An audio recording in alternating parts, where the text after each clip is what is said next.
प्यारे बच्चों, आप लोगों को आज हम नज़्म पढ़ा रहे हैं अलिफ बे ते। आप लोग सही पढ़िएगा। अलिफ से अल्लाह बोलो बच्चों। अलिफ से अल्लाह बोलो बच्चों। बे से बड़ा भी उसको समझो। बे से बड़ा भी उसको समझो। ते से तारा होता है।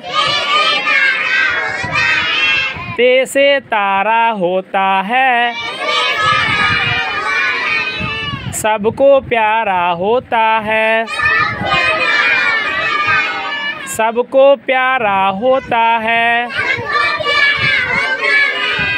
बच्चों तुम भी प्यारे हो। बच्चों तुम भी प्यारे हो। सबकी आँख के तारे हो। सबकी आँख के तारे हो।